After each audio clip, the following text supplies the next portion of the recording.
Here's what happens when you lazy this last week.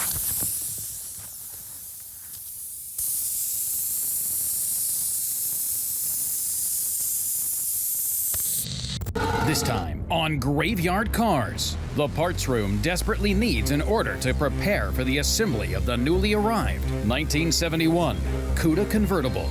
And there's a helephant in the room after Mark was gifted a third-generation 426 Hell Crate engine at Sema Show 2018. The pressure is on to decide what car will receive this epic 1,000 horsepower beast. The unburied dead, the unburied dead are coming back to life, coming back to life. Self-proclaimed Mopar master Mark Warman and his protege painter Will Scott get paid to bring Mopar muscle cars back from the dead.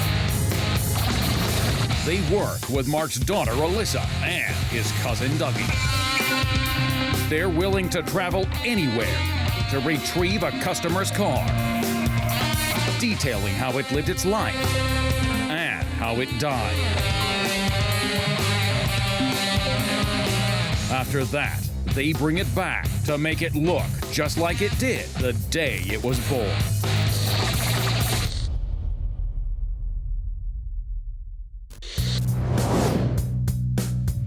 Mark and Dougie are in the machine shop getting ready to build out a 426 Hemi for a 1966 Dodge Charger, currently in the bodywork stage of its restoration. Side by side with a 446 barrel from a 1970 Roadrunner, currently in the queue for restoration, Mark wants to provide a teaching moment with his cousin Dougie.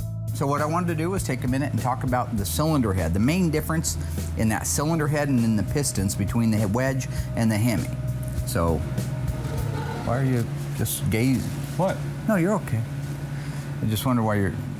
The reason the heads are so desirable, the reason the engines are so desirable for the 426 Hemi, because they perform like nothing else. They move more air, more fuel through them than any other engine on the planet.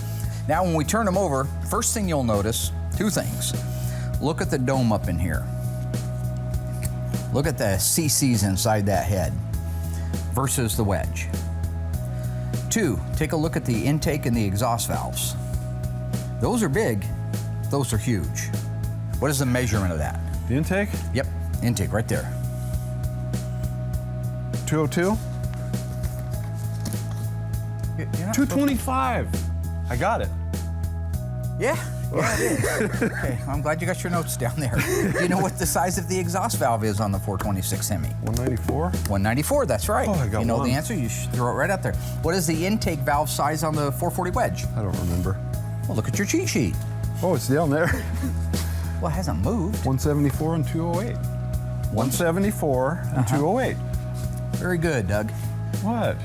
Nothing, I'm saying you did good. Oh, thank you. You're doing fine, absolutely. I can read pretty good. All right, because of the hemispherical design, these opposing valves, and this high dome in here, you can get a lot more fuel through this combustion chamber faster and more than you can inside this one.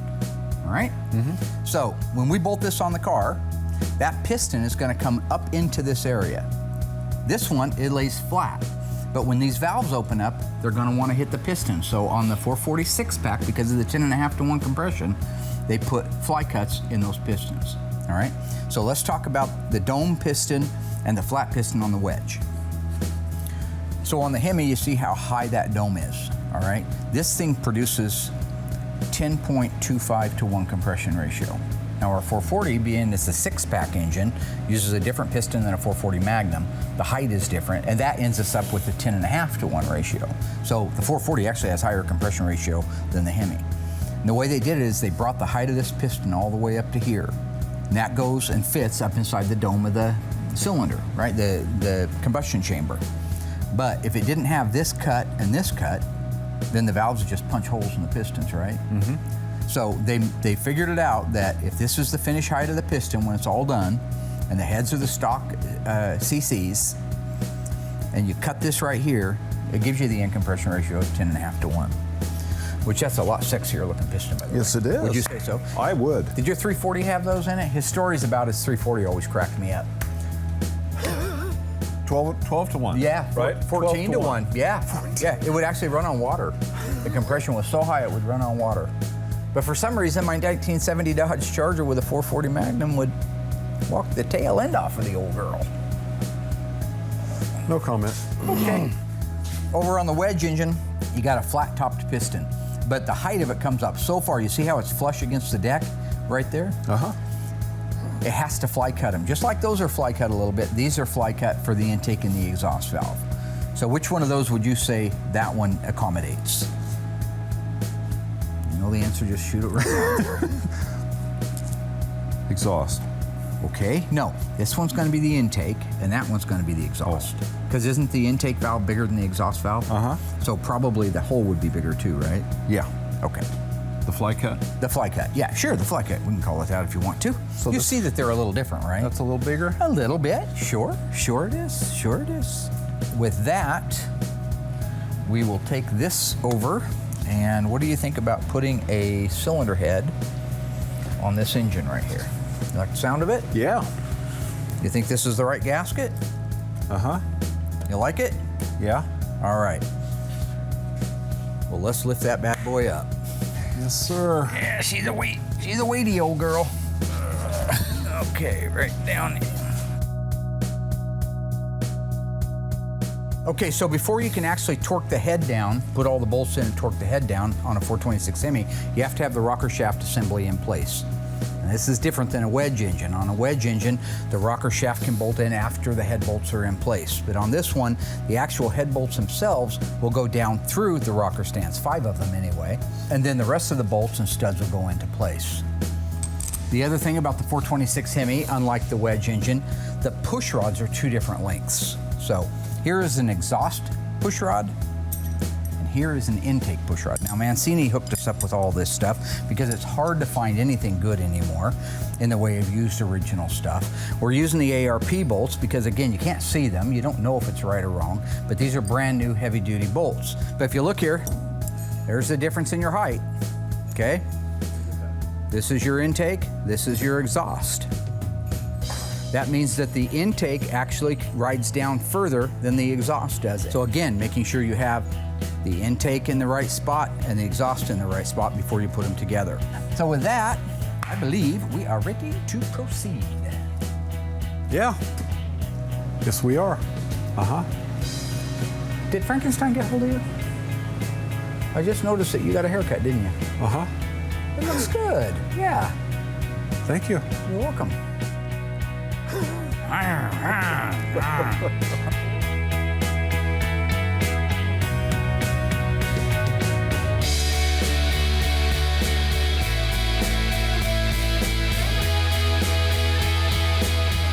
So now we'll just put in our different bolts. We've got the nuts in place. We'll just run these down a little bit with the wrench. So we're just gonna put a little something on there. Take the slack out of the bolt.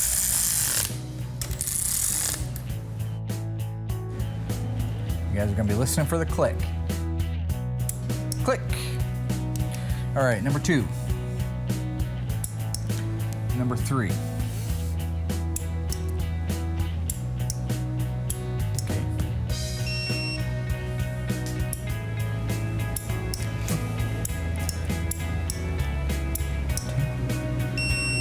And 17. Measure IQ.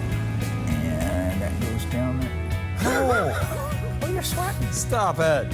Gotta be sweating on a cold day. All right, good job. Thank you. Give me a little high five with a normal hand. All right, cylinder heads are on.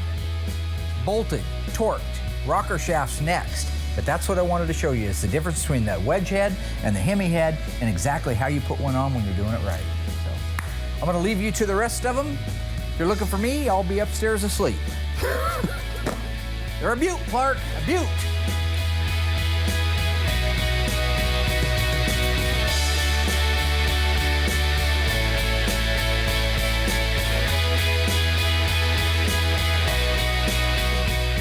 Our 1971 Plymouth Cuda convertible BS27 H1B 340 with a D13 manual transmission. Just came out of the paint shop. So we are getting ready to go over the entire parts order that we need to put into Classic Industries and the different vendors so that we can start assembling the car. This is a 1971 Cuda 340 convertible. It left the factory with a manual 3-speed transmission. While that's not a super sexy transmission by any means, it makes this special drop top one of only 8 cars produced. Now, when you factor in that this car is painted FC7 in violet with a white bucket seat interior and matching white convertible top, it's very likely this is the only one to ever come out of Hamtramck, Michigan. That's new. Gear? Parts catalog or something? I need to, I can be pretty fast and you What guys in the won't be able world? to catch everything, I'm reasonably sure. Dad, what is that? Just a headset so that I can rattle off these parts real quick. You won't get them A all. headset? This is what I do every day. They make them smaller now, I think. Oh, so We all know This the- records you? The best way to do this Well, is, really, what's going on here? this is going to record my list. Is this funny? Well, then why are we here? No, because you guys need to write it down and get acclimated. You can sit there and listen to it on tape. I'll do that later. I'll come out with my own order parts on tape. But right now, you need to write them down so you get the jargon and what to watch for when you're doing it. Always have the fender tag. Always have the fender tag in your hand or the broadcast sheet. Because there's Okay. going to be things coming along here that we're going to have to ask questions on, right? Okay. Alrighty. We start at the front of the vehicle, we work our way to the back of the vehicle. All right, we're gonna need a front bumper chrome face bar.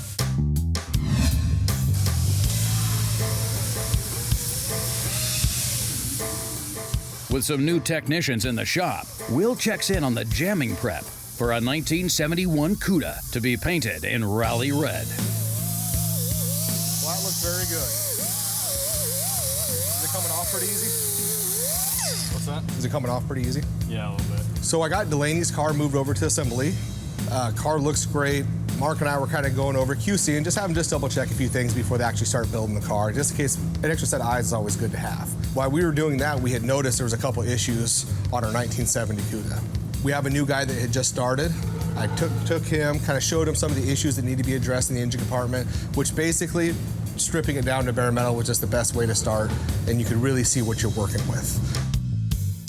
Grill mounting hardware kit. Cowl screens, we're gonna recondition those. We do want the new fender well block-off flaps. They go on that side over there and this side over here. They have little metal clips that hold them in place, but we want new ones of those. We want to order the fuel lines for it. So this is a 71. So it has the vapor return line that mounts up here and a 5/16 main fuel line that goes up to the engine. Fuel tank, sending unit, straps, J-bolts. We've got to get the dash assembly sent off to Instrument Specialties for a complete restoration. I want to reset the odometer to 0 and modify the AM radio to an AM/FM MP3 with an original look to it. Firewall installation, under dash installation. Steering column needs to be restored. We have all the pieces to do it in stock. Front seat upholstery, white. Buckets, no console. White interior door trim panels. Seat belts. What color seat belts M25. is this getting? Seat belts go black in this. Black, okay. White car gets black belts. Seat spacer kit, seat spacer nuts. Shift bezel boot, shift bezel. Get those from Pass On Performance. They're the ones that are doing all of our transmissions now. They've already rebuilt the 3-speed for it. Now that the engine compartment's completely stripped, I can really go through, assess the metal, really look at all the little details, because it's a camera area, so you do see engine compartments, and you see about 50% of them. But it does look good. A couple things I'll take the new guy through, kind of show him what I want to do. We'll get those things addressed, and then move on to the next process. That all looks really good. So next, we'll level the car out, and then I'll have you start inside the cab. You don't have to strip it down to bare metal, but I'll get you a DA and kind of show you what the inside of this looks like. So this is the first time I've done a Rally Red. It's a gorgeous, gorgeous color. It pops. This car is going to be stunning when it was done. When I came back, there was one that was already done by the former crew. And it was just a gorgeous car all the way around. So it does make it more exciting when you're doing a fresh color that you have not done. And when you roll it over there with some of the other great colors we have in the assembly shop, this is really going to pop with the rest of them. Still to come, Mark and Alyssa place an emergency parts order for the 1971 Cuda convertible. Why don't we wear this one? This one's cool. Because it's not a Roadrunner. It's purple. And Mark hears out Will on what car he thinks should receive the 3rd generation 426 Hell Crate Hemi. This is literally 10 minutes of my life that I will never get back. To be revealed at Sema Show 2019.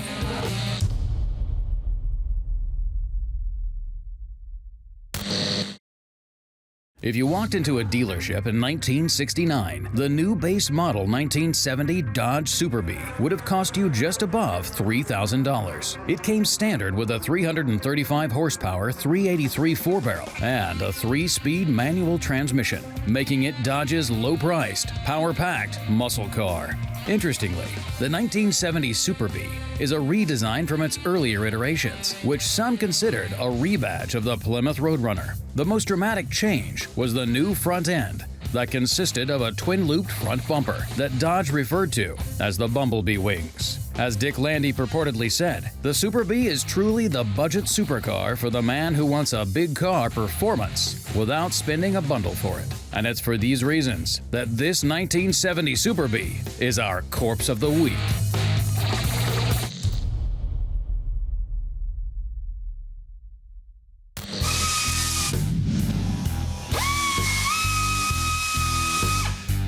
In the body shop, Curious George is working on a 1970 Cuda with a 340. When the owner bought the car back in the late 1980s, it had already been painted several times, with the last paint being white with AAR-style striping. With rust everywhere, George is giving it some much-needed TLC.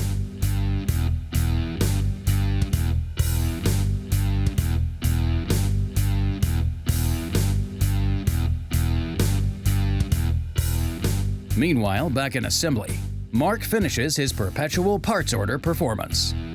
Okay. That it doesn't get it. The nameplates that go on the door trim panels that call out the word Cuda, they'll need to be replaced. Okay. Okay. Phoenix Graphics is going to give us the white billboard. This is not a white billboard car, but the owner would like to add it, and that's fine. That's what you and Will are going to work on, Alyssa. You guys did so good on. Yeah. Order 5 sets, and we'll try to get those out of it. Because when you guys go through the first 4, I'll come in and put the last one on right the first time. Stainless steel. Round up all the stainless steel that doesn't get replaced, such as the convertible top molding. Get those sent out to have them polished, straightened and polished. We need new rocker moldings and rocker molding clips. 71 all has them. Trunk mat, body plugs, body bumper kit. We've got tail light lenses, tail light bezels. We have the housings. We need the nameplate that says by Plymouth for the rear tail panel and the one that calls out Cuda. We need to get hold of our friends down at Accurate Exhaust and tell them we would like a complete dual exhaust system for this engine. Give him the casting numbers that are on the exhaust manifold so it is correct. The wheels and the tires. This car was originally a 14-inch wheel car. The owner would like to put 15 7s on it, so we're going to order those from Classic Industry. 15x7 rally wheels with center caps, trim rings, and acorn lug nuts. You're going to need to order the fuel tank for it. Check the glass, make sure it's all good. If it isn't good, order a brand new set of glass all the way through, non-tinted for this car.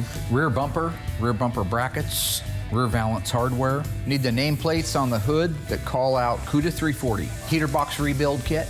Gonna want to get a heater box rebuild kit for it coming. Hopefully the original A-pillar interior trim moldings are good because Tony makes them for a hardtop, but he doesn't make them for the convertible, so hopefully they're good. If they are, we save them at all costs. They should be black is my guess. There are convertible top weather strips that need to be replaced. Find out if Metro has those. If they do, order them from Metro. You're gonna want to get a dimmer switch for the floor, a new one. Okay, any questions of me? Well, no, I'm back at number 1, chrome face bar.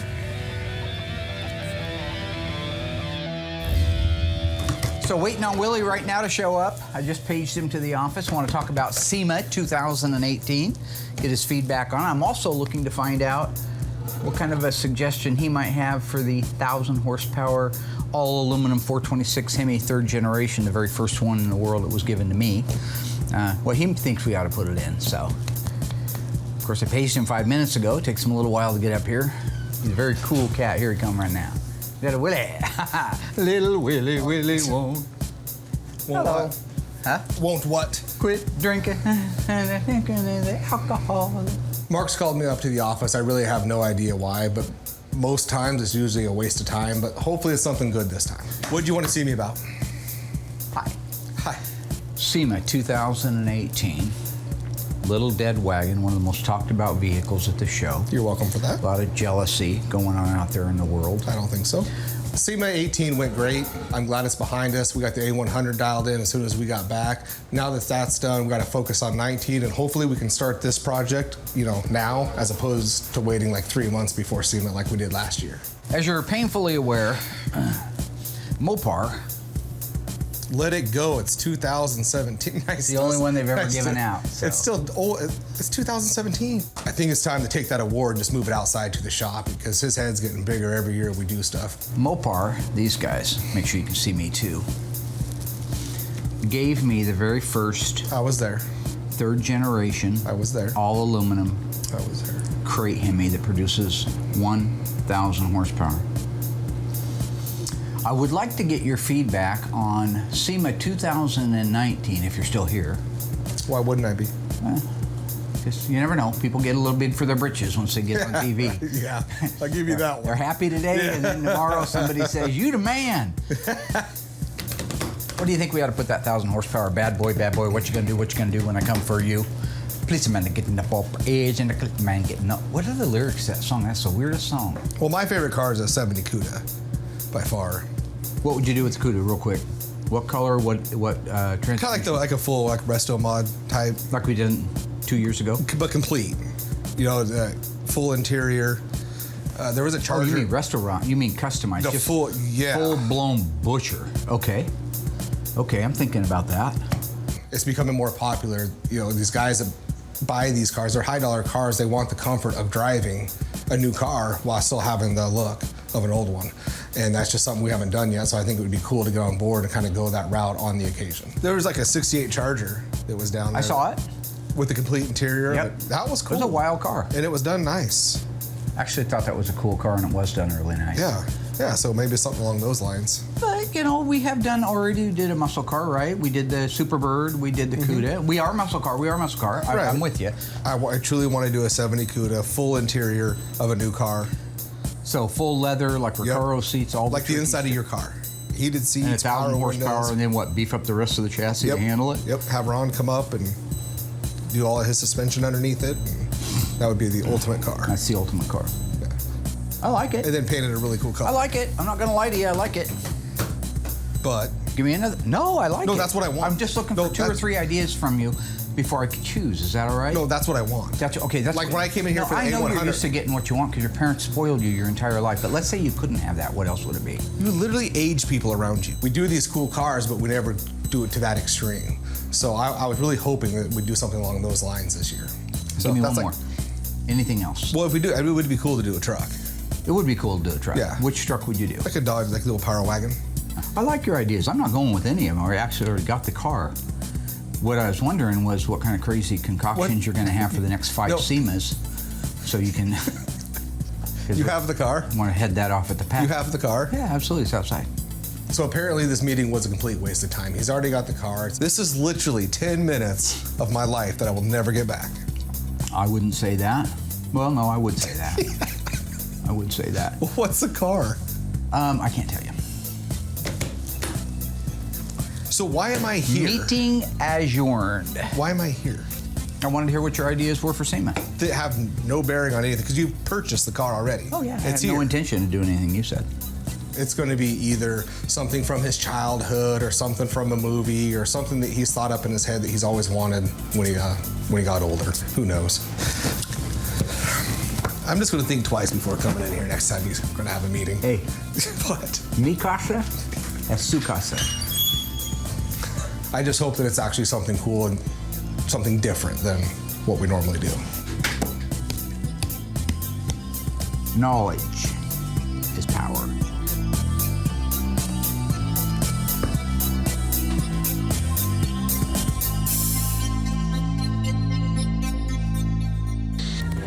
We learned in the Corpse of the Week that it would have cost you just over $3,000 for a base model 1970 Dodge Super Bee. How much would it have cost you to upgrade your engine from the standard 383 4-barrel to the optional 440 6-pack? Was it $119, $848, $249? Think you know?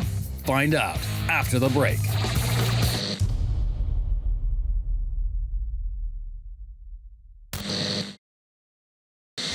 Okay, ghouls, how much would it have cost you to upgrade your engine from the standard 383 4-barrel to the optional 440 6-pack? $119 is how much it would have cost you if you had a Coronet RT. $848 is how much it would have cost if you upgraded to the 426 Hemi. That leaves $249 as the cost to upgrade. Also, that would have given you a 12,000-mile warranty.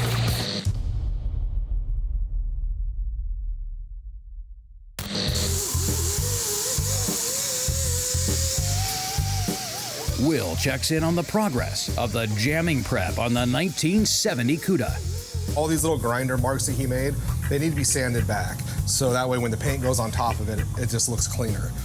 On the inside of these marks, super anal, that the inside looks just as good as the outside. And that's awesome. So we just gotta spend the extra time doing it. I mean, it gets Dynamat over it, the carpet, you never see any of it, but he's still really, really picky about all of it looking just as good. In case somebody ever takes it apart, and they can look in there and say, holy crap, they actually do a lot of detail work in there. Yeah. So this is our DA. And you really can't mess this up. It's pretty self-explanatory. We do have some Bondo work to do, which I'll show you as we get further on in the process. But right now, it's just about getting all this sanded so the paint sticks and getting rid of all this crap here. Okay. So by taking the extra time to just address these little things, it makes it to where when we actually do the paint work on the jams, it looks just like the outside of the car. Other than that, yeah, just start sanding out this whole inside and getting all those grinder marks out of there and just make it look pretty. Sounds good. So it's just overall just a better quality for us. It gives us a better name, reputation, and the car just lasts that much better, and it just makes you more proud. Factory didn't do that, and a lot of resto shops don't do that now. But by painting every square inch, it'll never rust. These cars are covered top to bottom, so it's just the best and safest way to go.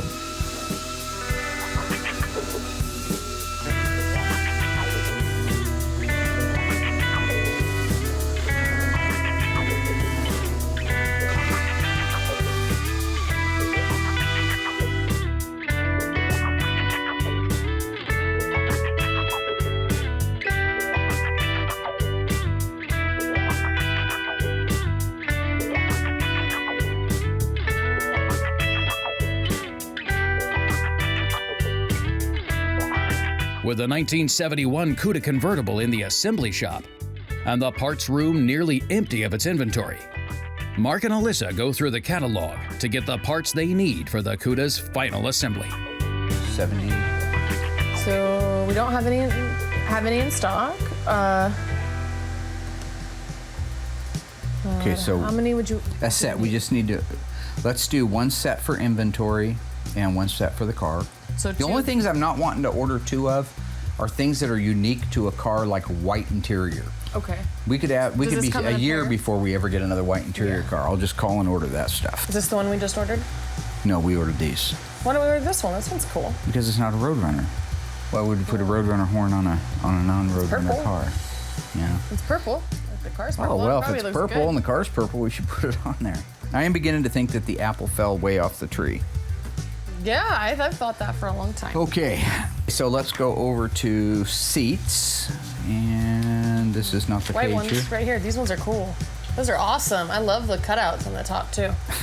They're racing seats. They're pro car sportsmen. Why would you? Maybe Delaney wants to race his car.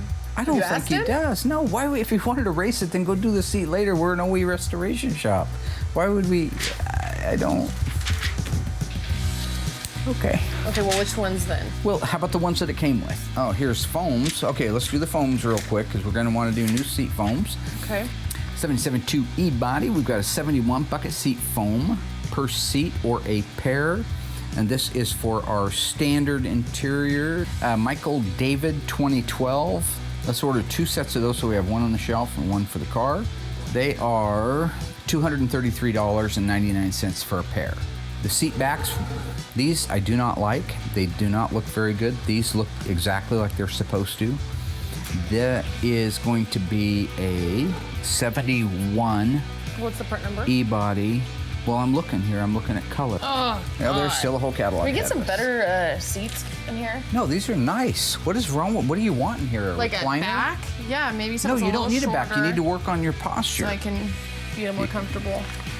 How come they You'd get never the make ones it in that prison. Move? Well, no, I wouldn't. I would not make it.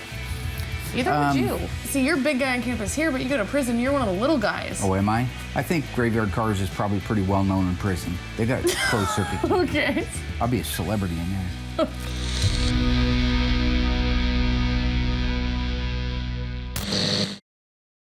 Stay tuned.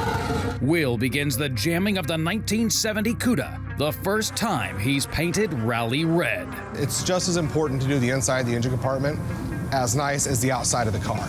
And Mark finally reveals to Will what car will receive the third generation 426 Hell Crate Hemi for Sema 2019. This is pretty badass. Isn't this awesome?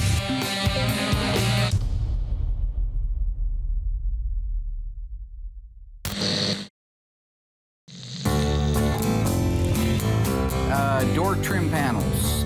Front door. These are injection molded. These are the good ones. These are the bad boys. So what's cool about these is for a long time nobody made them. They're injection molded plastic and they are the color of whatever the interior is, black, white, or blue, or whatever. The first round that came out and went around were terrible. The first people that remade them, awful. They were way too shiny. The grain was too big. It just wasn't a good part. But now Classic's making them and they're injection molded with the black or the white. And they are exact replicas of the originals. If you take a white door trim panel, go down and look at Doug's, the ones out of a 70 Barracuda Grand Coupe, and you look at them, all the grain's gone on them, and you can see where they're just chalky. Just like that, you can take your fingernails and just dig them. Yeah, They're old and chalky. These are brand new, they're beautiful, they fit like they're supposed to. So the front ones are Michael Echo 859-200, and that's $529.99. It's Barracuda front door interior trim panel in white. Tail light lenses, that's another great thing. So forever, these weren't available. And what happens is, they get old, they get warped. If you look at the back of some Cudas, you see they're actually sagging from the heat. If you take a car down in Arizona or something, and it's sagging and not looking right. These are brand new and they're perfect. They're licensed by Chrysler. These are right. These are authentic restoration parts. So we're going to go with new lenses and new bezels, and that'll make the back of that thing just pop. Michael Echo 1529 is a tail light lens 71 Barracuda. Is the bezel the same story? They didn't used to make those. They didn't make do? those either, absolutely. Yeah, so much stuff's being made now that you could darn near build a car out of one of these books. Is Classic the only people that are doing it, or they're just doing it the best? I think there are other companies making stuff, but the thing about these guys at Classic is they went out of their way and they actually make them. They actually have their own manufacturing. So the other ones are just, a lot of times, they're just reselling stuff that these guys make. That's why okay, so you go straight to the source. Go to the source and ask the horse. They'll give you the answer that you endorse, Mr. Ed. See, they're making the grills. Look at this stuff. You couldn't get them. We were paying $2 and $3 grand for a 70 Cuda grill and $5 grand for a 71, a mink, as Andy would call it, mink condition 71. They're making them. They're making them all. Okay, I think we got it. I get the convertible top from them too, but I like to have a conversation with them. I don't want one that's been on the shelf for 35 years. We're good. 119 lines. Very nice. All right. Okay, meeting adjourned. God, thank God. Are you gonna stay up here by yourself? No, just checking in, seeing what the chicks on Twitter had to say to me. Yeah. You're the best. You make us want to be a better woman, you know. If that's the case, c'est la vie.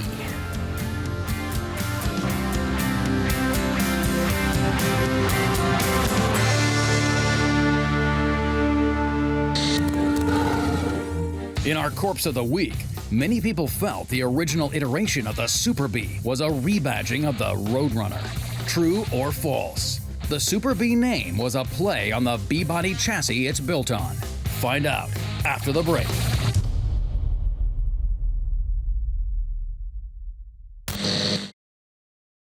The Super Bee name was a play on the B-body chassis it's built on. That is true. The Super Bee used the Coronet body, which was 1 inch longer than the Belvedere-based Roadrunner. It also featured die-cast chrome emblems, whereas the Roadrunner used decals. The dash was taken from a Dodge Charger, and manual transmissions used a Hurst shifter and linkage. All these changes elevated its market placement, but added over 60 pounds of weight.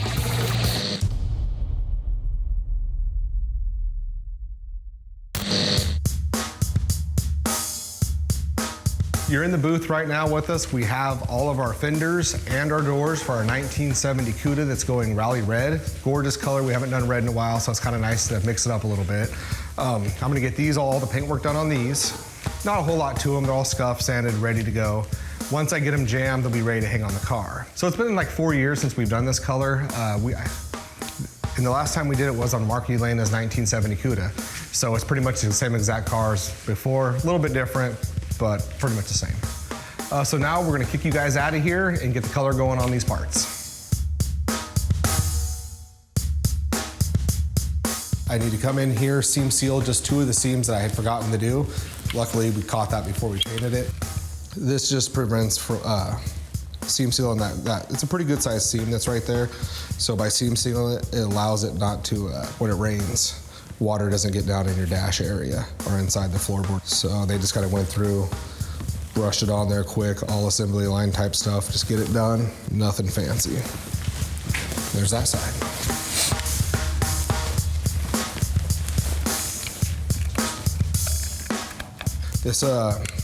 It's pretty basic. It's nothing fancy at all. It takes like 10 minutes to dry. Make sure you do it over bare metal. And that's it. Paint won't stick to bare metal. So anything that's bare metal, you have to etch prime first. So you put that etch primer on there, and it literally is just like it says, it does etch to the bare metal, and then the paint will stick to the primer. This is the etch primer that we use, DP90. It's a good product. We've never had a problem with it. We put it on everything that we have that's bare metal, and yeah, it doesn't fail at all. And it's just a 2-to-1 mix. And then I usually do like a half a reducer just to thin it down just a little bit, so it sprays better.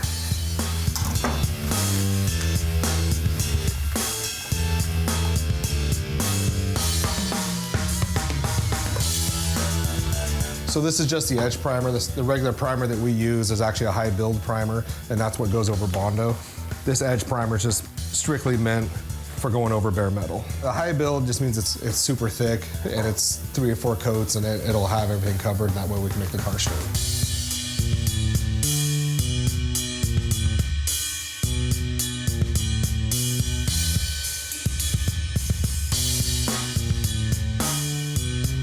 The etch primer is really simple to spray.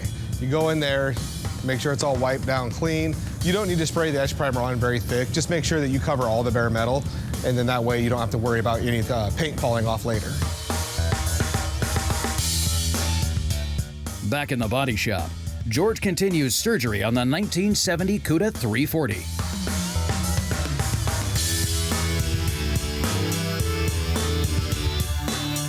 When completed, this car will be our first to be painted FM3 Moulin Rouge, or Panther Pink in the Dodge lineup. Interestingly, the owner's wife wanted to drive the car, and not being fond of the idea, he pulled the engine out onto the premise. It needed detailing. It ended up being the last time the car drove.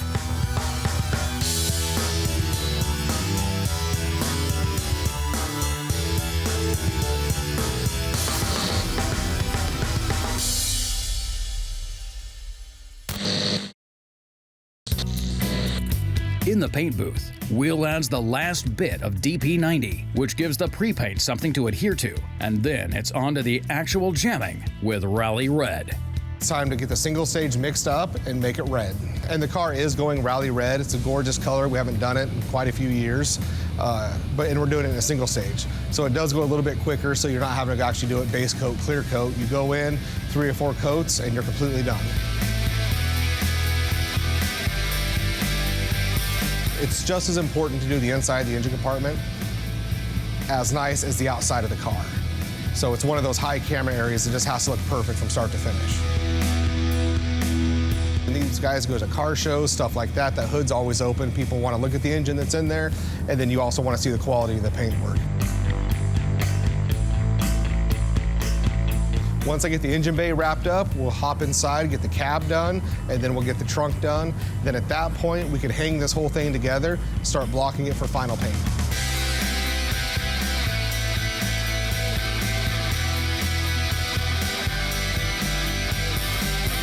got the engine compartment completely sprayed. That rally red single stage covered pretty quick. Looks gorgeous. I'm excited to do a red car because we haven't done one in quite some time. So at that point, we'll let this just sit in the booth and do its thing and dry. And then as we move forward, we'll get the cab done, inside the trunk done, get the car put together completely, block it out, clean it all up, make sure the car looks perfect, and then do our final paint job on it. Hey, I don't know, I've never seen anything like it before. But they go down to that show at Sema and people tell them how awesome they are. And it's over, man. Well, I'm pretty close to having my own, They take a big drink of that Kool-Aid. Next thing you know, they got their own business. I'm one compliment away. Okay.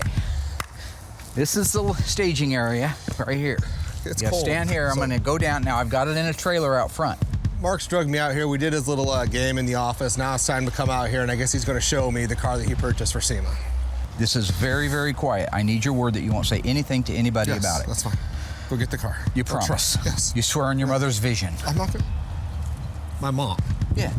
Sweet little Denise. I love her, but So I mean, do I. I need to know that you mean it. No, how about I just give you my word? Go get the car. It's cold. It needs to be quiet because I have to call Mopar, talk to them about revealing it in the booth in the way that I have envisioned. There's a lot of moving parts that go behind this vision that I have, and hopefully I can pull it off. Oh, you're a weirdo outside. We live in Oregon. This better not be something dumb. It's -20 here in Oregon right now. Horrible. It's freezing cold. He always has to make an entrance. He's probably reluctant because he knows I'm nuts, right? He knows that I come up with some pretty crazy ideas, and most of them never make it across the end finish line. They get left on the cutting room floor. Well, this is a lofty one, no doubt about it. But I do think it's possible. I think it's feasible. Run, Moochie! Moochie! This is pretty badass. Isn't this awesome? Yeah. All aluminum, 426 Hemi. We've heard about it. Controller unit. No, we got it. Gonna build a 727 torque plate. I know what's going in it. I know. Yeah, it's going That's in. pretty cool. This is awesome. It's just going to be the biggest reveal in the history of Sema. So I here's, doubt that. Well, I would have never in a million years guessed this. I have no problems doing this build at all and really look forward to it. I think it's going to be just an iconic vehicle when it's all done, and it already is. now listen to me. Listen solemnly to what I say. It is very important that you do not speak a word of this to I'm not going to. anybody. It'll be fine. When the show starts and when you unveil the car, it is the first time anybody's heard, seen, smelt it, anything.